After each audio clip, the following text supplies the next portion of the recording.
how you doing? Welcome to AskAFreemason podcast. I'm your host, Ramiro Montes de Oca, and this is the official podcast of AskAFreemason on TikTok. Please follow us on TikTok, follow us on the Discord server, and also here on the YouTube channel. Today, we have a very special guest. Our guest is Josef Wäges. He's the author of The Secret School of Wisdom, The Authentic Rituals and Doctrines of the Illuminati. And, I always make a comparison of releasing the secret files of Roswell incident. This is that big of a deal for us, for Freemasons, and also probably should be a big deal for conspiracy theorists. And now that we have the full ritual, we can compare apples to apples and judge if conspiracy get any closer to what the actual Illuminati was. Joseph, welcome to the podcast. Long time no see you, and at least we can do this virtually. Yeah, I know. We had a thing going where we were seeing each other like once or twice a year for several years, and then the corona happened. But you're busy right now. You're about to release how many books? I think it's like we were talking before. I thought it was 4, but maybe it's 5 that come out this year. So let's set the record straight. The full Illuminated Rituals was never published. We're familiar with the lower Illuminated degrees like Minerva that was published in Germany. But those were the lower degrees. The Minerva degree, etc.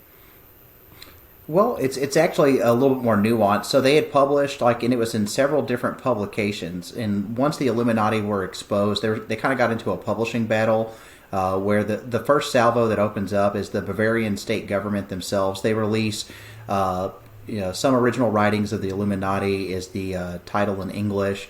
And what they do is that they have a series of raids. They capture all these documents. They kind of cherry pick through them and pick correspondence that makes them look in a bad light. And what happens is they end up publishing these things. Then some of the Illuminati members, like incognito, start publishing things against them. And before you know it, we get all of the rituals except for their Freemasonic degrees, and we don't get the top 2 rituals. So the whole second class, from the first to the third degree, that we get those published only in our book. And then in our book, we also get the top 2 degrees, the full forms of them. And what's important to note about those top 2 degrees is the ceremonies were never finished because Knigge demits from the order, and he's the guy writing the rituals. So that we have the lectures written by Weishaupt, and then the ceremonies and rituals are written by Knigge. But unfortunately, he demits in 1784, right about the time they're starting to work on these things. But they release enough to show the conspiratorial part of the Illuminati, at least. Yeah, so what they did was, the biggest things in some original writings, they published a thing in there where they were looking for a method for abortions, right? Well, it wasn't that the Illuminati were planning to abort all children, and that's not what they were doing. It was Adam Weishaupt, because his first wife, Afra von Salzenhofer, when she died, he ended up marrying her sister, and it was his wife's idea. So I know it sounds really weird, but I guess maybe she was familiar or something like this. The trouble was, though, is that the church had to sign off on it, that it was okay for him to get married to her sister, but he ended up getting her pregnant before that happened. And so to protect his honor, because in the 18th century, your honor is everything, right? If you're a virtuous and upright man, you have to maintain your honor in the eyes of the public. And so he was looking for a way to cause an abortion. And ultimately, it never came about. That child was born. And honestly, if I was like his son and I was reading about this years later in a book, I'd feel kind of bad about it too. But what he was trying to do was preserve his honor. There was also things that was controversial in that book where they were talking about that they have a method for, breaking seals and letters and reading stuff like that. It's just intelligence stuff, right? So it's stuff that governments do, that kind of thing. And so they, in a lot of ways, they built their own intelligence network, and it's to further the interest of their order, right?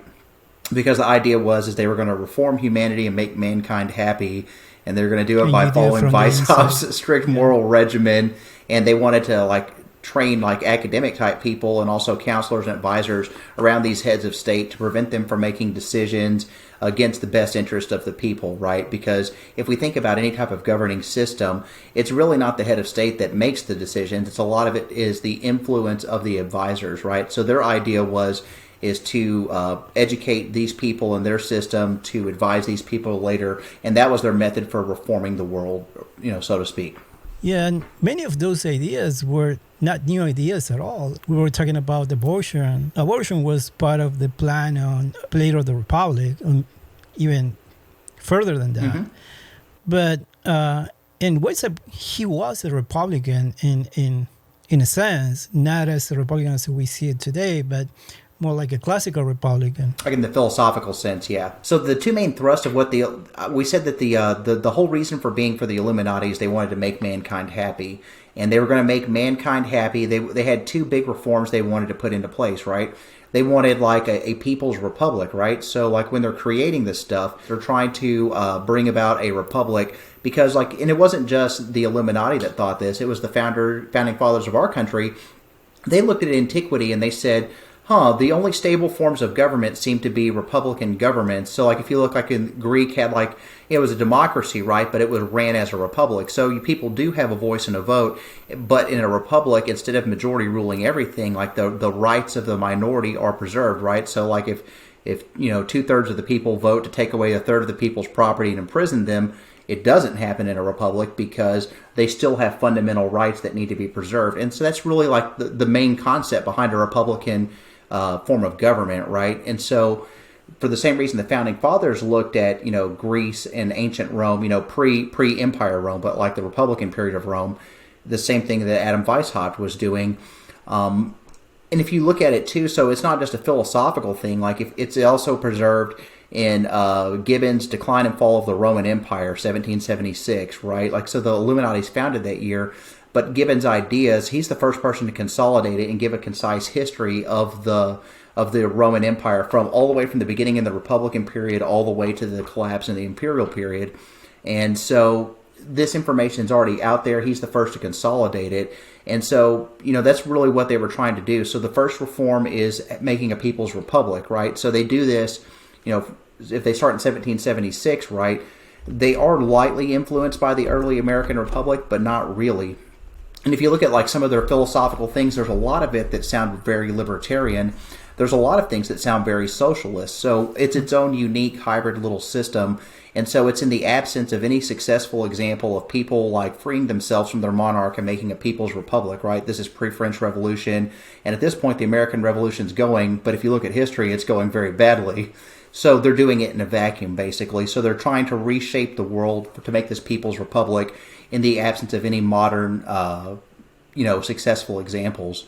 And so that's the first pillar of the reform. The second one is making more of as a religious reform in the sense that making a people's religion. And it's not against Christianity per se, but what they're trying to do is they're saying through national cohesion, identity that there needs to be a commonality of a people's religion, if that makes any sense at all. And it sounds anti-Christian in a lot of ways. It's more deistical in nature, right? So it's kind of to unpack it, what is deism? Deism is the belief of God, the belief in the immortality of the soul, but in a lot of ways it's a rejection of divinely inspired scripture. So they're saying that a lot of the accounts in these holy texts that we have, whether it's the the Quran, the Bible, the Torah, the Talmud, whichever, or even any of the Eastern texts, that they don't come directly from God. These things are written down by the hand of man, right? Now, it could be that they're divinely inspired. It could be that they're not. And I'm not taking a position on it either way. I'm just saying what they're saying is that because these are products of men, they're infallible and subject to corruption. So they're not taking into account, are these divinely inspired or not? They're just saying that they're the products of men, right? So when men produce things, they use their hands. Well, it's the product of man itself. And so what they're saying is that they're looking for more a natural religion, and it kind of fits and jives with what's going on in the 18th century. It's the birth of science, the scientific method, all the scientific disciplines are starting to come into their own, right? And so what they're saying is that yes, we find evidence for the Creator, but it's not in a holy text. It's in nature itself. So if you want evidence of a Creator, you can see it yourself in nature itself. So their people's religion, like, is it loosely deistical? Yes, but it doesn't fall outside the tenets of the norm, right? So in this point, people are Christians in Germany for, by and large. You have different religious minorities, Judaism and things like this, but for the most part, 90+% of people are Christians. And so when they constructed this narrative that goes through a series of the degrees, what it is they're building on this lecture, and they take Jesus, for example, and they say that, they give this whole thing, and they're saying that, like, Jesus' example is a lesson for us all to follow. It's not advocating for everyone to be a Christian, but it's done within, like, what's the popular system at the time, right? And so that's kind of like, maybe I've went about the wrong way or the long way, but that's roughly what they're getting to. So this people's religion, they're saying, like, that there's evidence for God in nature itself, and that a lot of the religious stories are allegorical, right? But they still teach a moral lesson, and that's all they're saying. Okay, so one of the goals of Freemason is not to debunk conspiracy theories, but to clarify historical facts. And one of the so-called conspiracy theories is that the Jesuits were creators of the Illuminati, that they're the inventors of the Illuminati. Can you please clarify the relationship between Jesuits and Alan Weishaupt? And it wasn't so funny, wasn't it? No, it was completely hostile, actually. So one of the accusations levied against Weishaupt is he was a Jesuit, and what they're quoting is a letter from Knigge to Weishaupt. So Knigge and Weishaupt end up falling out in about 1784, and it was in one of those exposure books that they published it. So it is a valid quote, but it's missing context, and the context is that. What ends up happening is Weishaupt's accusing Knigge of being a Jesuit, if you read the other side of the correspondence, and Knigge's accusing Weishaupt of being a Jesuit, but they don't mean it in a literal sense, like he's a member of the Jesuit order, which at this point had been disbanded from like 1775 on by Pope Leo, right? And so he disbands the Jesuit order. So when they're using it, like in the 1780s in Germany, like that, calling someone a Jesuit is like saying they're a despot, they're a tyrant, right? They're scheming and they're doing all these things like that. So when he says he's a Jesuit, he doesn't mean he's in the Jesuit order. He's meaning that he's being a tyrant, and the whole like background of it is. They get into this fight, when Knigge joins the order, he agrees to write the rituals. Weishaupt writes the lectures. They put them together. They both get a chance to reconcile any differences. And then it goes to the Areopagus, which is like the governing body of the Illuminati, for them to give the final stamp of approval. Yes, this is our final ritual. And that's the process. So when they're going back and forth, it was actually what Knigge quit over was over the regent degree itself, and it was because he had sent his copy to Weishaupt, received no reply back, and said, okay, well, I guess we're good to go. And so the Areopagus signs off on it, and then about a month later, a packet comes in, hey, we got to make these changes right here. Well, Knigge gets upset. He's like, well, look, we didn't even follow the process. And he goes, and if we change the ritual now that we've already been conferring it, they're going to know we're making this stuff up as we're going along, because that's what they were doing.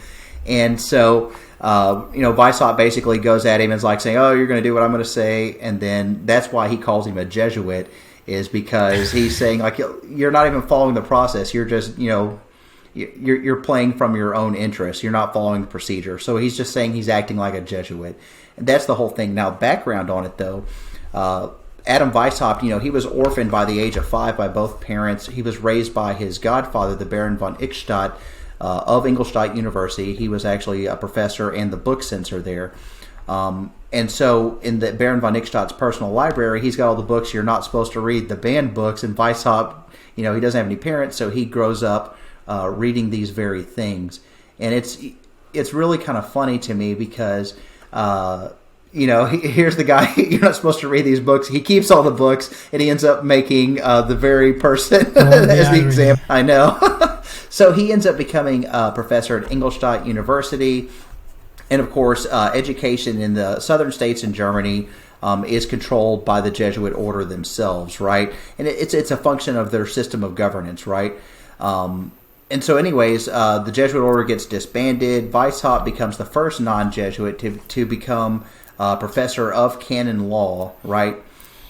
So that's a problem for the Jesuits because that was their position before. They hold back some of his paychecks, and he basically doesn't get any kind of promotions or anything like that. So he's going to head with the Jesuits. And so when he came up with the idea for the Illuminati, it was all the lessons and stuff in those popular philosophical books, popular everywhere in Europe except for in Germany where they're suppressed. And so that's why he makes this so-called secret school of wisdom. And what he's doing in it is he's teaching all the lessons you can't teach in a regular classroom. And so, had they not had that ban in place, there'd have been no reason to even have an Illuminati order in the first place. That's kind of, the irony of the whole thing. But what's really interesting to me, though, is because he's raised by the Jesuits, so to speak, definitely educated by them, and they're part of his educational system in academia. What ends up happening, though, is he borrows ideas from them. So if you look in the first class of degrees, they have a thing called a quibus licet they're supposed to keep, right? And so what it is, it's what has my instructor assigned me?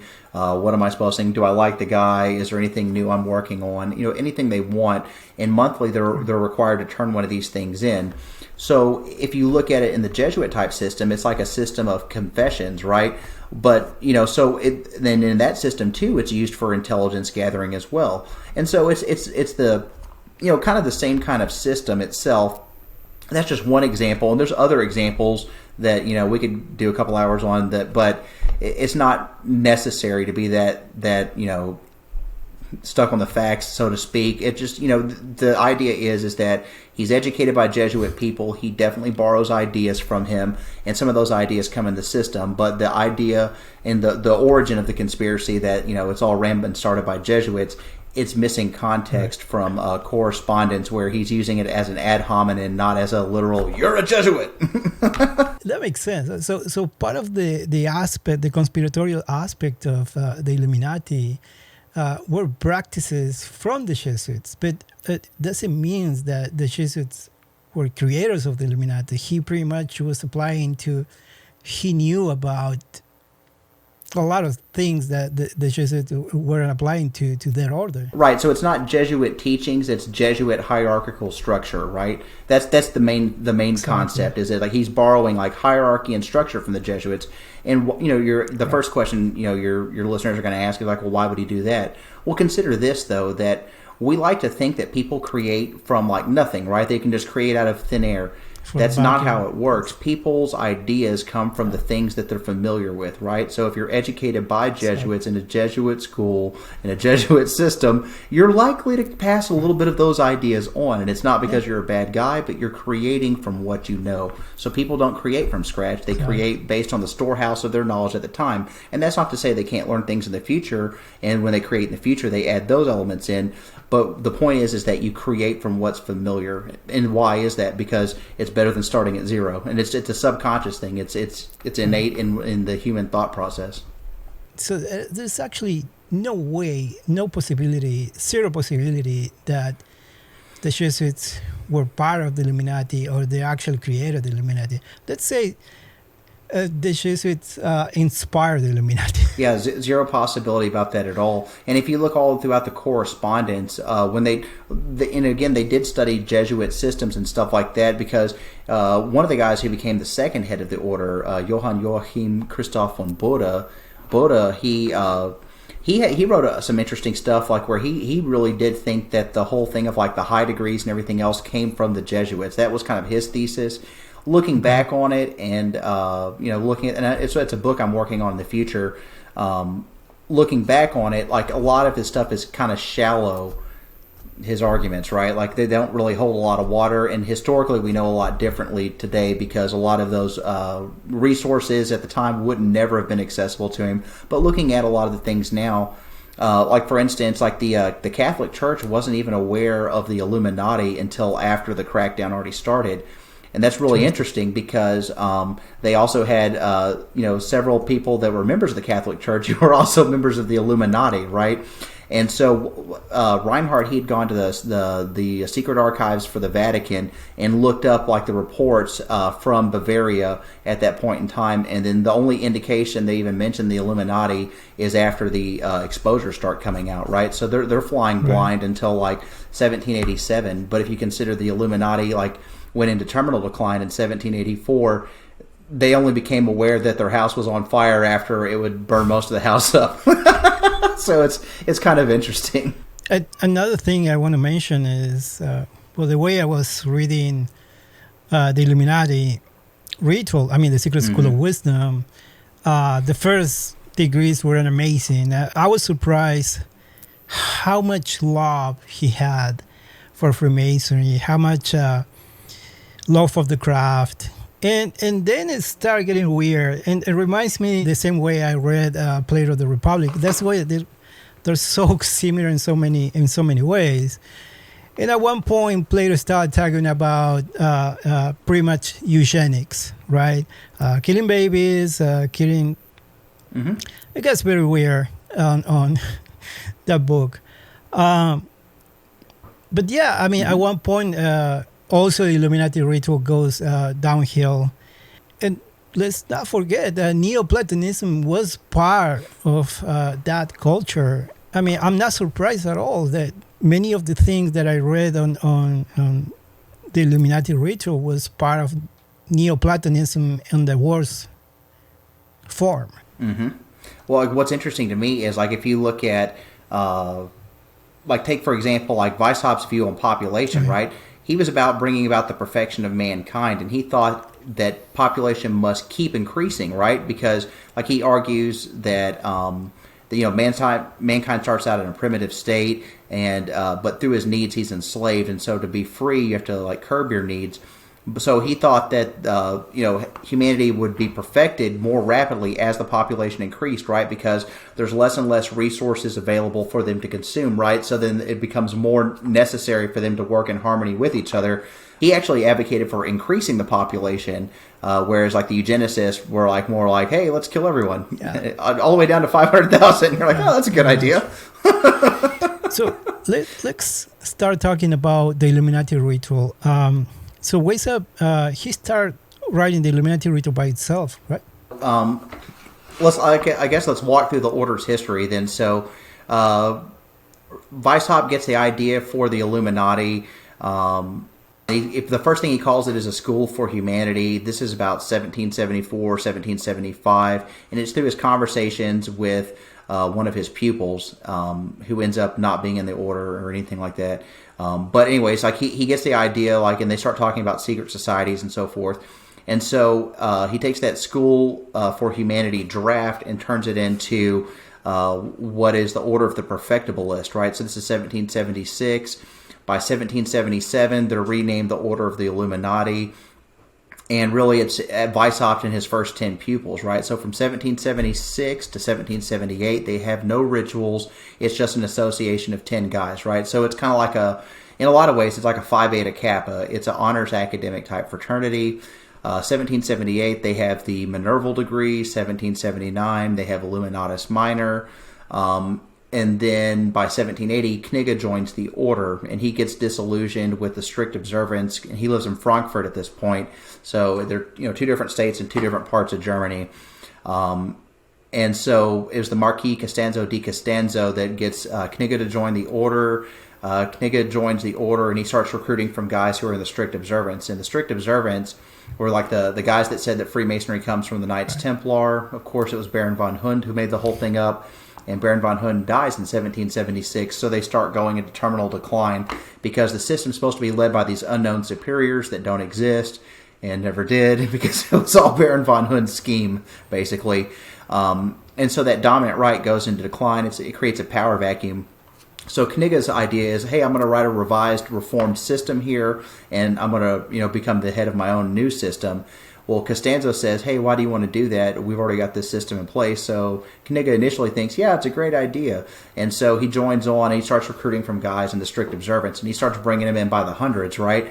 So at this point in time, they maybe had like 150, 250 people down in in Bavaria. So here's this guy bringing in, doubling the order size just as one person. So it leads to him talking to Weishaupt, and he says, hey, I need more degrees. We're out of degrees. And Weishaupt admits to him, hey, I don't have any more degrees, and I haven't found any worthy collaborators until now, so what do you say? And so Knigge has this moral dilemma. He can quit this system because now he knows it's a fake too, or he can accomplish his original objective and write his Masonic high degree system, which is a reform of the strict observance. And that's what, in a lot of ways, Masonically, the strict or the Illuminati is. From Knigge's perspective, it's a Masonic high degree system, but from Weishaupt's perspective, it's a secret school of humanity, secret school of wisdom, right? And so you have two conflicting ideas. In any case, Knigge joins up 1780. The first thing he does, he revises the Minerval degree and the Illuminatus minor degree. He adds in Masonic elements like a tracing board and things like that. So originally, it's just kind of like a college academic fraternity. And if you want to get into the nitty gritty of it, you can go read Inheritum 26. I wrote an article on it, and I show you side by side in English both the original Minerval degree and the improved Minerval degree to give you an idea of what's been added into it. And it's pretty comprehensive. Like, so he adds a lot of Masonic elements because remember, he's making a Masonic high degree. And as early as 1778, when you read the correspondence, the Illuminati members, they wanted to kind of merge Freemasonry with the Illuminati because they wanted to gain access to more members and to use an existing structure to expand with. And that's really like what the Illuminati's whole connection to Freemasonry was anyways. It's kind of like in modern times we see a hostile corporate takeover, right? So what do? You get you get your people on the board of directors, right, and then controlling a majority interest in a company, and so now you own a company without owning a company. Right. You see what I'm saying? So it's a hostile corporate takeover, and it would work for them the same way, where they would capture the officers of an existing lodge, and then they would end up joining the system. You see what I'm saying? So it was a hostile corporate takeover model from one point of view. In any case, so we've got to Illuminatus Minor now. These have been revised in 1781, very early 1781, right? So by February, he goes to he said, hey, I'm going to make our Masonic degrees for us. And then 16 days later, he writes back, okay, I'm finished. You were thinking to yourself, how do you invent an entire 3-degree Masonic system from scratch? And the answer is you don't. What he copied was the 1742 English rituals for the Lodge Zereinigkeit. So from another perspective, they went back to rituals pre-strict observance, so that they're actually Masonic reformers, but not really. So it's because it's expedient, right? Like, you don't create a whole Masonic system in 16 days. And they want it to be authentic, going back to the original form of Freemasonry before Baron von Hund kind of perverted the whole thing a little bit. I mean, you could say perverted. He made his own system, right? And it was definitely based on nothing. And I'm not saying it's not a beautiful system. It's a gorgeous system, but it's just not authentic, right? And so what they did was they went back to these original degrees. 1782, he starts working on Scottish Novice, then Scottish Knight is completed in 1782. Then he writes the Priest and the Regent degrees, finishes those up late 72. They start getting enacted early 1783. Then in 1783, Weishaupt is writing the lectures for the top 2 degrees for both Docetist and Philosophi. And then by 1784, when it's Knigge's turn to go and finish the ceremonies on them, he ends up not doing that because they get into that big fight we talked about before, and he quits the system. And so that's why the top 2 degrees, we have lectures, but we don't have rituals. And what's funny enough is Adam Weishaupt, for both of those top 2 degrees, we thought they were lost to history, but once we actually got the text for them, it became obvious that, Adam Weishaupt recycled his own material and finished it, but as a philosophical book. Yeah, so probably this is the best time to ask you, how do you get in contact with this ritual, with this manuscript, and how you got the right to publish it? Yeah, so a lot of the correspondence of the Illuminati, it's held today in 20 volumes of this thing called the Schwedenkiste. And the Schwedenkiste, or Swedish box, Swedish chest, whichever word you want to use, it's basically the papers of Johann Joachim Christoph von Bode. When he died in 1793, he had his papers sealed. Bode was probably, it's probably one of the most important archive collections, bar none.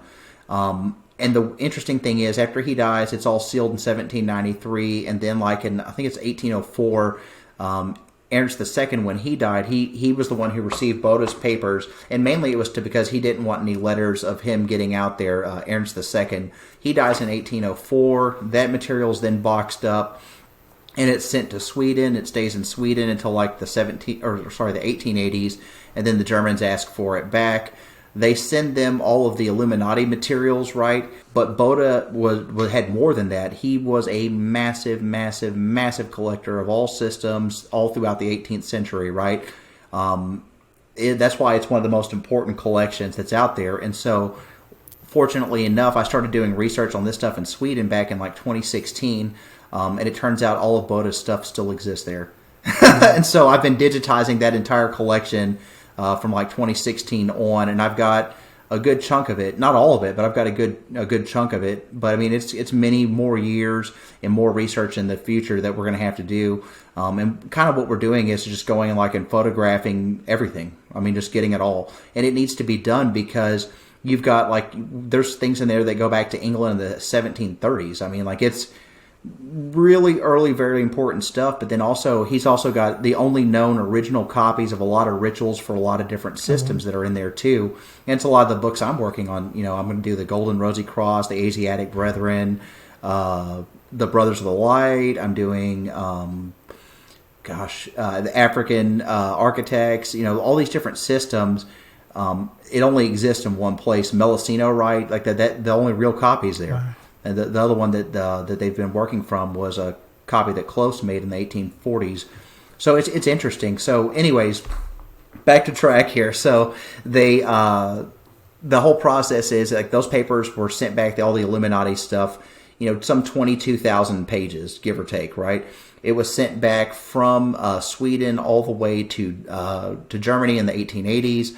In the early 1900s, German historians started archiving the things, going through the different collections. And then, the National Socialists come into play in the 1930s. Freemasonry's now alleged to be some sort of Jewish plot to take over the world. And so they closed down lodges forcefully at first. And then after they used a little bit of force, everyone voluntarily said, hey, we're done. And so those papers went into Nazi storage. Okay. Go ahead. Okay, so that's interesting. So actually those archives belong to the actual, the Moscow archive. Not only the Nazis took over all the Masonic archive from Germany, they also took over the Masonic archive from France. And when the war was over, it became the Moscow archives. Right. Well, they seized the papers, right? So, the Russians, when they came in, they were pretty ticked off about the German invasion. So, in addition to killing, raping, they were also pillaging anything that wasn't bolted down. They just grabbed it all and sent it back to Moscow, right? And so, in the whole Nazi episode, there was only two archives that were never touched that had Freemasonic documents in it. Copenhagen, because they built a false wall to hide their stuff behind. In Sweden, they also hid their stuff, but they had a pact of neutrality with Germany, where Germany could pass through if they want to go, beat up on Finland if they want to, and that kind of thing, because Finland's more under a Russian influence as well, right? And so that's what this is. So they're German archival material, right? So yes, the Russians captured it, but it never belonged to them. It was just spoil of war, basically. And so the materials, though, so how did I get access to it? It was with Reinhard, because Reinhard was able to get me the access at the Secret State Archives. That's really cool, right? And then now I've been collaborating with Dr. Olaf Simmons out of the University of Erfurt. And we've got this project called fatgrid.de. And if you ever want to know anything about the Illuminati, you want to see all the original members, just go to fatgrid.de. And we have all 1,658 people that are known right now, probably 2,000 altogether. But, it's all fragmentary stuff, right? So what we know about the Illuminati today, it comes from several different places. So the contemporary stuff, all the stuff that was in Munich, that was destroyed in Allied bombing raids in 1944. So that material's, for the most part, gone. However, the Bavarian government, to shame the Illuminati, published quite a bit of it, right? And so we can take that material from their center. We can take the stuff that was published against them, and then if we use the stuff in the Schwedenkiste from Boda's sphere of influence, kind of like in the central eastern Germany region, you get a different perspective as well. But what's interesting to me, though, is that all this material, it was still preserved, and we're looking at like 22,000 pages of it, right? So there's 10 volumes. It's all broke down into, and in the 10 volumes, really like volumes 8 and volume 9. Those are the ones that are the ritual volumes. Okay. And what our goal is, and we've got now the Three Globes, who are the people controlling the archive. So the Grand Lodge of the Three Globes in Berlin, really awesome guys. They've agreed to allow the entire Schwedenkiste to be digitized, and what we're doing is an open source, open community thing. Cool. So if anyone wants to participate in it, you can transcribe the documents. It'll be checked by people, of course. And then the cool thing about FatGrid is it uses AI. It's plugged into the German National Biographical Database. But what it allows people to do is to get the general idea of all 22,000 pages. So you have a plan to actually publish everything, right? All the manuscripts. Yeah. So what's going to happen is, publishing 22,000 pages of material and books, probably a bad place for that. Yeah. And really, it's primary source material, right? So it's stuff that people can use for reference material to write other books with. And that's what FatGrid is. So it's built on a Wikipedia platform. Yeah. And what we'll have like full color scans of these things, and then just transcribing, right? That's amazing. And so if you can read 18th century German handwriting, please jump on board. That'd be fantastic. We need all the help we can get. And if you can't, well, that's cool too. You can still contribute to it, because what it'll do is, as things are transcribed, and it's maybe 10% transcribed right now, the whole Schwedenkiste. But again, it's 22,000 pages in a very difficult handwriting, and all of this is with no financial support at all whatsoever. It's just people out of the interest and curiosity going and doing these things.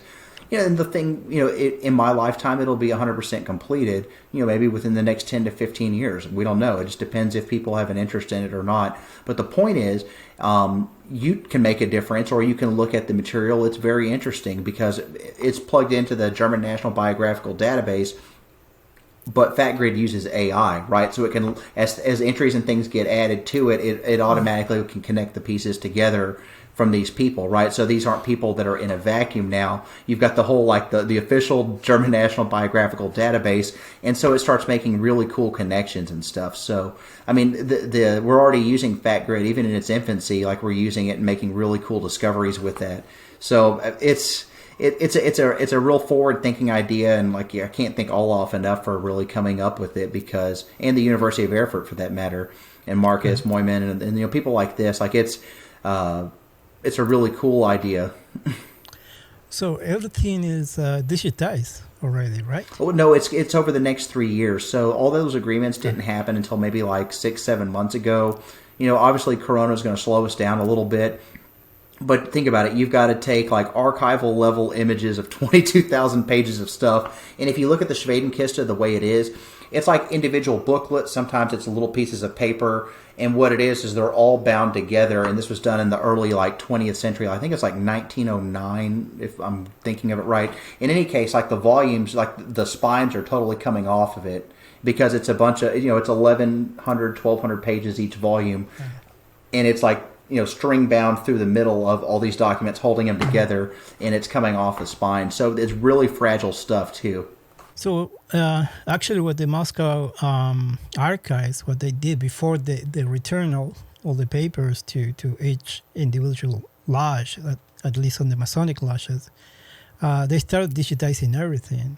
It's really important, but because those papers, they're going to disappear. No matter how much care you try to take care of them, they're going to disappear. It's fragile material, and they control very, very, very closely who gets to look at it. And not just the Secret State Archives, but the Grand Lodge of the Three Globes. They only allow people with the proper credentials to look at this stuff. So Joe Blow off the street can't roll up in there and say, hey, I want to see volume 8 of the Schwedenkiste. No, they're not going to let you see that. You're going to have to get permission from the Three Globes and from the Secret State Archives, and you have to have the right credentials to do it, right? So but the important thing is, because the information is so important, they're going to digitize the whole thing. So right now, like us as researchers, we've been working off of, and what's interesting is Volume 10 of the Schwedenkiste is still in Moscow, and the reason why is it's open to Goethe's signature. So like the famous literary guy Goethe, like his signature from his when he joined the order, it's open to that volume. So on that particular one, we've got color digital photos of the whole thing. But everything else, like for all the research we've done, we've been working off the microfilms that were done of the material. Wow. All right, and so it's going to be really nice just for us just to even have the color images. Let me ask you something. There is any way that you can publish all those trestle boards and all these illustrations? I mean, there's any way that you can make a deal with Daskin or any of those publishers? Yeah, so what I'd like to do eventually is I want to make, but I don't want it to be like a major book. So I'm trying to do all the important stuff, because my goal is, well, it was before I hit 40 to do every major Masonic high degree system in the 18th century. I don't know if I quite make it yet. The jury's still out because I'm in my last year. But there's a couple systems I'm just not going to be able to finish, and it's not because the material's not done, but because like whenever you're doing that kind of research. I mean, maybe you've got a manuscript you do or something like that. Yeah. You do it, you sit it, and you don't touch it for like a little bit of time, because you need to come back at it fresh with a different perspective. Right. It sounds weird, but that's at least for me, that's the best way to do it. So, like if we were researching the Illuminati, Ramiro, we would read everything that's already been read first, right? Like everything that's already been written in the past, we'd read it, we'd know it, we'd understand it. Then we'd go look at the primary source documents, do all the work, transcribe, translate, and then put it away. Don't think about it. Then we come back at it in a third pass, compare the two, go down the list like that, and then we come at it for a final pass, and then go back to just the translated, transcribed materials. And at least for me, when you break it down in a process like that, you properly digest it. So I've got a lot of things that are completed, but I'm resting on them right now. And it's for a good reason, because the temptation for a lot of people is it's like, I've got to get it into print, and I've got to do it today. Right. And it's a terrible idea. Yeah. No, I agree. Oh, I see that book. So let's talk about this book. You start working on this book, in this series of books, actually, which is the philosophical part of Adam Weishaupt. Can you tell me a little bit about the story of these books? Yeah, so what we wanted to do was the best way to know what he was about, what the Illuminati were about, and also from a different perspective. So there's a certain school of philosophy, they call it like German idealism, right? Like Immanuel Kant and people like these. Weishaupt may be one of the, in my opinion, now Olaf totally disagrees with me and thinks it's rubbish, but I think that Weishaupt may have been one of the greatest but also unknown German idealist philosophers around. I agree. Olaf doesn't like that idea because he borrowed heavily from a guy named Bonnet. Yeah, but I don't think it really applies, because it's not pure Bonnet that he's doing. He's blending and synthesizing things together. Right. And so from Olaf's perspective, like it needs to be originally inspired ideas. But for the same reasons we talked about before, people don't create things in a vacuum. They create off of what they know. So like when you read Weishaupt's philosophy, right, because he's building a philosophical system is really what he's doing here. Yeah. When you read his philosophical ideas, you can see where all the different sources come together, and he synthesizes them, but he also injects his so-called own ideas, and by own ideas I mean things that have never been published before, and it's stuff to glue all these different pieces together is what he's doing. In any case, the thrust of those books is we're calling it the collected works of Adam Weishaupt. I've got a very generous friend who wants to help me with this venture, and so it'll be 20 volumes. So every book, that Adam Weishaupt published ever, and we're doing them bilingual. So it'll be English, German, and then we're also doing French, German for all these different ones. What's interesting about it is, remember that resting thing we talked about? I've got like 6 of those books completed, but the rest cycle's coming off. So this year we're going to have volume 2. Of the improved system of the Illuminati, and that one's really fantastic because when Weishaupt goes into exile into 1784, Bode kind of takes over for all the functioning places, like in the northern and central parts of Germany, where the Illuminati is still running, and so Weishaupt, like he's in Gotha right now, so he's talking to these professors, and they're talking about reforming the Illuminati in this system. And it's actually Reinhard found this in the Schwedenkiste. It's not apologetic. So the people had thought that the improved system of the Illuminati was like apologetics, like, well, hey, in a perfect world, I would have done this, this, and this. It's not it. It's an active reform plan. And what happens is Weishaupt, he ends up getting excluded from the very order he founds because like, oh, there's too much stigma with the name of the Illuminati and there's too much stigma with Weishaupt, but the ideas in the system are good, so we're going to make all these reforms. And the reforms that they do is basically stripping out all the ceremonies. So there's no more ritual, right? It becomes like an honors academic fraternity again, or that's the idea of it. Right. And it doesn't really come to fruition, right? But in addition to that text, as an appendix, we put in the back of it those things from the Schwedenkiste where they're talking about back and forth. And what it is, it's just to give you insight into the reforms they were trying to make, because there's like 4 different guys, and they're talking about all the tweaks and adjustments they want to make to the system, which ultimately ends up not happening. So, like, looking at all this information, primary sources, this kind of stuff, it's interesting because the Illuminati, there were several reform attempts, right? There's a bastard attempt that was done by Karl Friedrich Barth, and he wanted to make it like a reading society thing. So, like, we have, like, the German Union stuff. That's his own idea. And the thing was, he was exposed by Bode, who was running the system at the time. So, basically, it was a bastard attempt, and he slapped him down. Weishaupt had his idea with these professors, but ultimately it ended up coming to nothing. And Bode, yet again, had another idea. There was this, like, famous trip he took to, like, Paris in 1787. And people haven't really had a lot of insight into that stuff.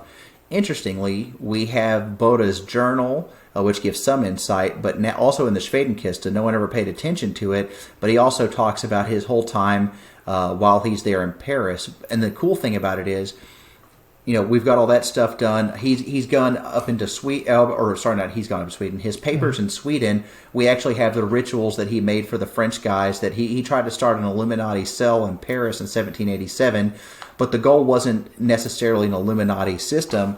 What it was is he was trying to do a general Masonic reform. So, like, when we talked about that hostile corporate takeover model, what they ended up doing out of Frankfurt in the Lodge zur Einigkeit, they came together with the lodge in Wetzlar, and they made the Eclectic Rite. And the Eclectic Rite had, like, standard 3 degrees of Freemasonry, and then whatever high degree system you wanted to work, you could, in theory.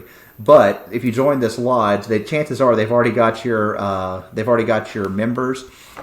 Or not your members, your officers, and so naturally you're going to work the Illuminati high degree system. So from 1783 to 1788, 89 is when the whole idea was working for the Eclectic Rite. Yeah, so basically, like, what Malta Minerval Editions is trying to do, that's a little publishing venture that my friend Hadrian and I started together, is we want to put all of Adam Weishaupt's materials out there, and we'll gain insight about the Illuminati themselves, but more importantly, we'll gain a proper insight and, possibly lead to other people studying it, Adam Weishaupt's works, not from the Illuminati perspective, but probably from his greater contribution for being a German idealist philosopher.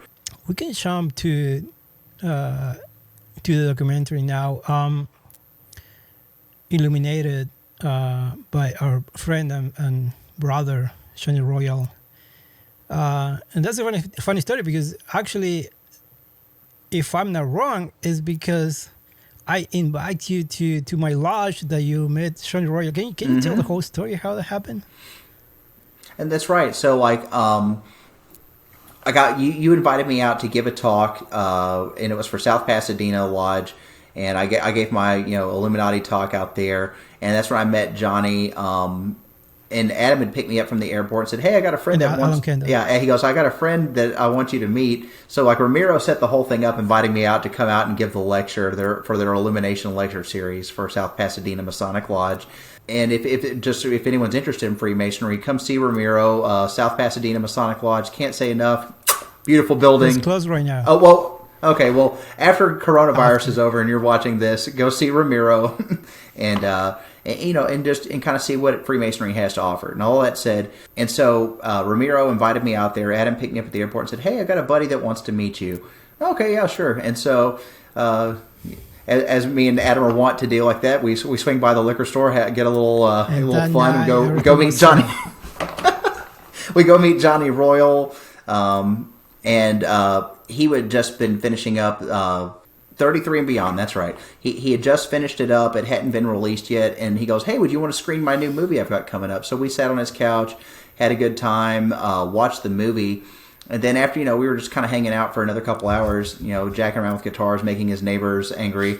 And then he goes, "Hey, have you ever thought about making this into a movie?" And I was like, "Well, yeah, I've thought about it, but I don't think it's really ever going to go anywhere. It's probably too boring of a subject matter." He goes, "Well, let's do it." And at first, I thought he was just like, he's just fooling around. I was like, "Oh, okay, whatever." And then, no, Johnny's not like that. Johnny doesn't fool around with anything. And so he says, "Hey, can you do this, that, and the other?" And I'm, "Oh, yeah, sure, I'll do that."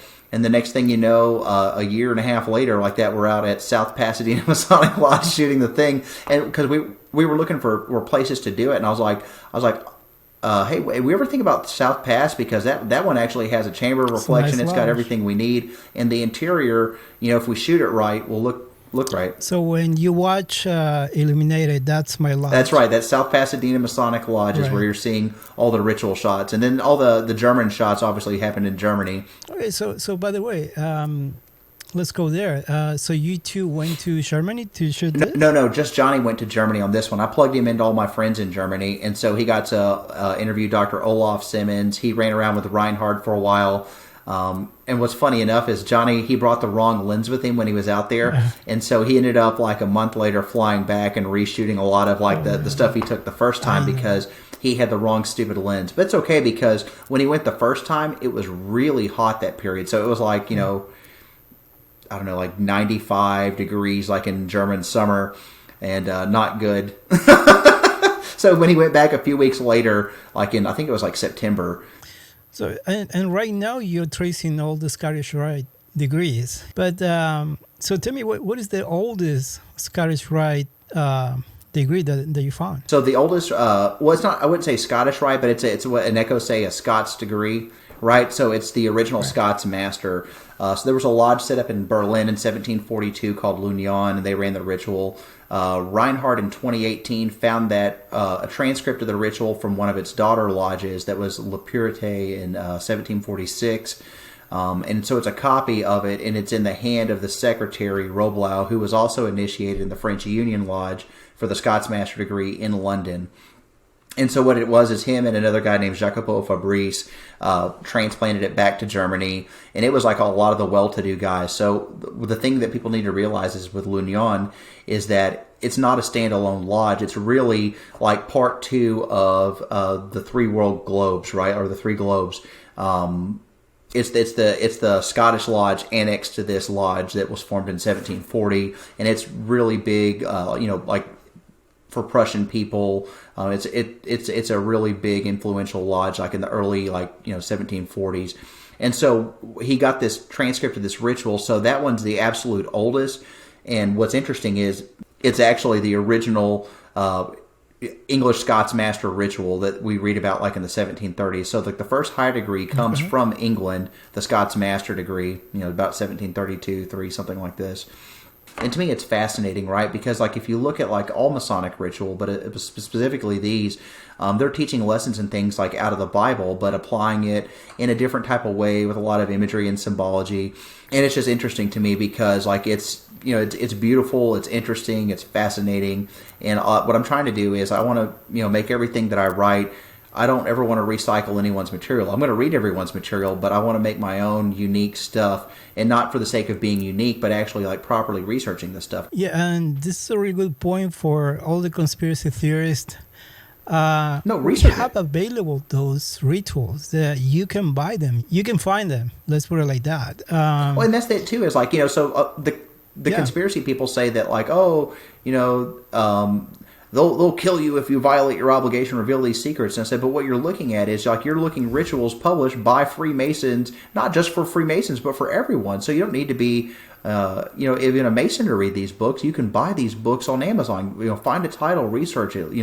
Do these things, right? And so the thing is, like maybe we take it back full circle though. So like if you look at like a lot of the conspiratorial narratives, like on the Illuminati and so forth, what it is, it's a kind of like a layer of an onion, right? Like, so you take like these core documents, and someone else puts a layer on top, then someone else puts a layer on top, then another layer on top, and before you know it, what the actual core kernel of the truth was, and keep in mind though that like they cherry picked a lot of the Bavarian government did. So in a certain point of view, you're looking at propaganda anyway. So you've got the core's propaganda wrapped on a layer, wrapped on a layer, wrapped on a layer, right? And so you go from the original group to like, I think now we're up to like they're blood-drinking space lizards. So's the Queen. And yeah, they control everything. And there's a massive anti-Semitic thing in there too. But when you unwrap it, like you're like, oh, okay, well, they added in the anti-Semitism in the early 1900s.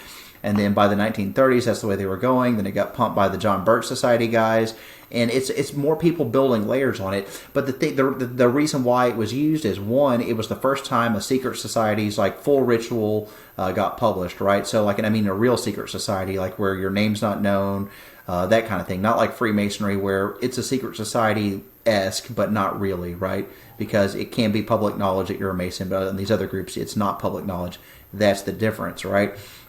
And so, like, if you look at it, the way that these things kind of develop, it's funny to me because, like, you go from these guys that are like basically advocating for a people's republic and like serious like a people's religion, or like kind of like religious reforms in the sense that have religion within the context of within science, where like they both mutually support each other instead of one pushing down the other, right? That's what they're going for, but instead it gets turned into a thing of blood-drinking space lizards, controlled by Jewish people from God knows what planet. I mean, like it's bizarre, and the only reason it was allowed to happen is because they're the first group to get their ritual published and exposed, and also internal correspondence, and so it becomes a catch-all thing, right? But without, you have like an accessibility thing as far as language, which is what my books that I'm doing for the Illuminati books for Weishaupt and whatnot that I'm doing, the collected works of Adam Weishaupt, that's going to fix that one problem. I've already fixed the problem with the ritual, right? So you can actually read what the ritual is for these guys. Probably that is my point. If you're going to make a conspiracy theory and you're going to base it on something, at least do your research. Right. They love to say, do your research. Actually, do your research. Well, it's funny. I've sent like all the conspiracy people. Like I made a point to send them a copy of my book. I didn't charge them anything for it. I autographed it for them and mailed it to them. Right, several different ones. No one will touch it, and the reason you can't touch it is because you can't say anything counter to like the facts. Like, oh, you made all this stuff up. I mean, yeah. Yeah, that's the other part. Or the favorite one. You don't know anything. Because after you become a 33rd degree, you're going to learn the truth, and then you're going to eat the kids. The funny part is, I'm not going to put you on the spot, but I actually read the 33rd degree, and it is a beautiful degree, but no, it's all out there. If you want to look for it, you can hop on Amazon and just look. You can find it, right? And it's an older form of it, and that's fine. But the thing is like. Right. Reading a ritual doesn't make you a Freemason. Experiencing the ritual makes you a Freemason, right? Yeah, like you could take like a how they got like all those isolated like tribes and stuff down like along the Amazon, right? Like you could take one of those people and give them assuming they can read, like you could get them to read a book about baseball. You could talk about baseball. You could do all the stuff like that. But when you handed them a bat, a ball, and a glove, they could not play baseball because they've got no experience in it, right? And that's the same thing. There's no experience, and so like if you want context for this stuff, and I think you should, like go experience it, right? Like so, I mean, who's Freemasonry for? It's not for like these super rich, powerful, elite people. They got better things to do, like organizing their global conspiracies or whatever. They're interested in different things. It's like power and influence and money, right? That's not the stuff we're into. We're into becoming better men, changing and improving society, and doing philanthropic work. That's what our core thrusts are, right? And the thing is, by like serving others, that it'll also is good for you as well, right? Because we have to be the examples of the change that we want to see in the world. And so the only way to do it is, even if it's small things still make a difference, right? Because if you do a small thing and a million other people do a small things, those small things add up collectively to be a large contributing thing, right? And the best part is it would be organic. It wouldn't be directed from any place where anyone's got any money or things to lord or power over people. It comes from like organic change, and that's what we need. I agree, brother. I agree. I think this is the right time to end it. Thank you so much for coming to the podcast. Absolutely, Brother Ramiro. It's always a pleasure. And if you ever want me back, just let me know. No, absolutely. You're coming back. I see you when I see you, and thank you so much, brother. Do your research, man. Do your research. Okay, so you can buy The Secret School of Wisdom at Amazon.com, and the collected works of Adam Weishaupt also at Amazon.com. This was Ask a Freemason podcast. Follow us on TikTok. Follow us on the Discord channel. Follow us here on YouTube. Hit the bell notifications so you know when we have a new episode and all the stuff. I'm your host, Ramiro Montes de Oca. See you next time. Every Psychonaut should read Part 16, Promethea by Alan Moore. But Max, this is just a comic. Trust me, there are things in this book that are absolutely incredible. Alan Moore is to comic books what Alex Gray is to painting. I strive to write and communicate on the level of Alan Moore. This is the book everyone criticizes Moore for writing because they say Moore gave up writing political thrillers that changed the world to writing fairy porn. The truth is, if you don't understand psychedelics, if you don't understand the Hermetic tradition, there's no way you could possibly understand V for Vendetta, or Swamp Thing, or From Hell, or really any of the works Alan Moore has written, because this tradition is him. While studying Promethea for college, Sophie discovers that she is the next Promethea and becomes a living embodiment of imagination, and this follows her spiritual journey through the Hermetic tradition. So I recently had somebody on one of my posts ask me about this gem right here. It's published jointly by Viatorium Press and Ouroboros Press. It's part of a series called Oclith, Labyrinthus Archidoxae. This specific volume being titled Codex Homunculi. The subtitle being as follows: Ancient, Magical, Alchemical, and Hermetic Texts on the Creation, Uses, Attributes, and Implications of Artificial Human Beings in Related Matters. Artificial human beings being the homunculus. Being sort of a taboo subject, it includes texts translated in English for the first time from languages such as Chinese, Latin, German, Arabic, etc., and features authors such as Paracelsus, Agrippa, Heinrich Kuhnrath, Jakob Boehme, etc. And the book was designed by Josef Wäges. Gems of sacred geometry and mathematics has always been the 3-4-5 triangle by Pythagoras. The most important subject in mathematics is the golden ratio, the divine proportion. But this subject on the 3 squared plus 4 squared plus 5 squared, called Pythagoras' theorem, was actually attributed to ancient Hindu scholars. So we call it Pythagoras, but we know that it goes further. What I wanted to show you today is that this magical triangle only works if it's a right angle. A right angle means that this is 90 degrees. And 90 degrees means it's got to be like a quarter of a circle. And so we know that 3 squared plus 4 squared equals 5 squared. But the beauty is that the area of this triangle is 3 times 4 is 12 for the rectangle, and half of that is 6. 3, 4, 5, 6. Okay, so here's a better explanation on how to make sigils. So you're going to start out with an affirmation and then cross out all of the vowels, including Y. Then you can rewrite the letters and cross out any repeating letters. So I have 2 G's, so I just cross out one of them. And then you have this letter combination. Use this chart and figure out what number goes with which letter. So for example, first is M, and M is underneath 4, so then I just change the M to a 4. And L is underneath 3, so then I just change the L to a 3, and I do that with all the letters. And now you have this number combination. So then you make a number circle. You can put these numbers in any order you want. You just put 1 through 9 around in a circle. Then you take your numbers and you just connect them in the order of what you see in your combination. And see how I have 2 5s? I just put a dot there since there was 2, but you don't have to do anything if you don't want to. And yeah, that's your sigil. Everything is only just one thing. Nothing is only just one thing. Words that are strictly true seem to be paradoxical, but I know you're going to reconcile those paradoxes, because you know yourself.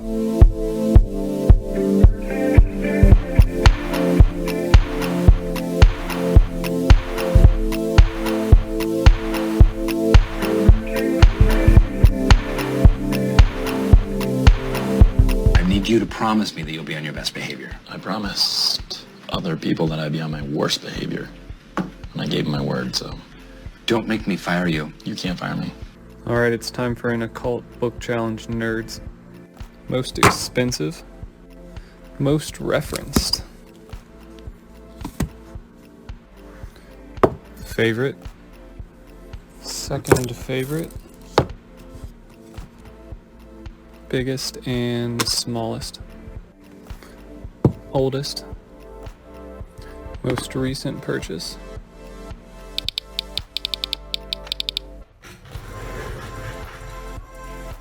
No. Let's dive into the term cult a little bit more. I'm going to share 2 different definitions for the word cult. Definition 1. A system of religious veneration and devotion directed towards a particular figure or object. Now that definition obviously does not apply to Freemasonry because the members of Freemasonry have their own religious beliefs, and one religion is not pushed by Freemasonry. There is no central religion. The second definition is so broad and subjective that it really should just be thrown out. This definition says, a relatively small group of people having religious beliefs and practices regarded by others as strange or sinister. Under that definition, Christians could define Islam as a cult, and Islam could define Christianity as a cult. So it's really pretty useless. Nazis came to power in Germany in the 1930s. They viewed Freemasons through the same prism with which they viewed Jews, gypsies, homosexuals, and political opponents. And German Freemasons were driven underground, as a result of which they took to wearing forget-me-nots in order to recognise one another.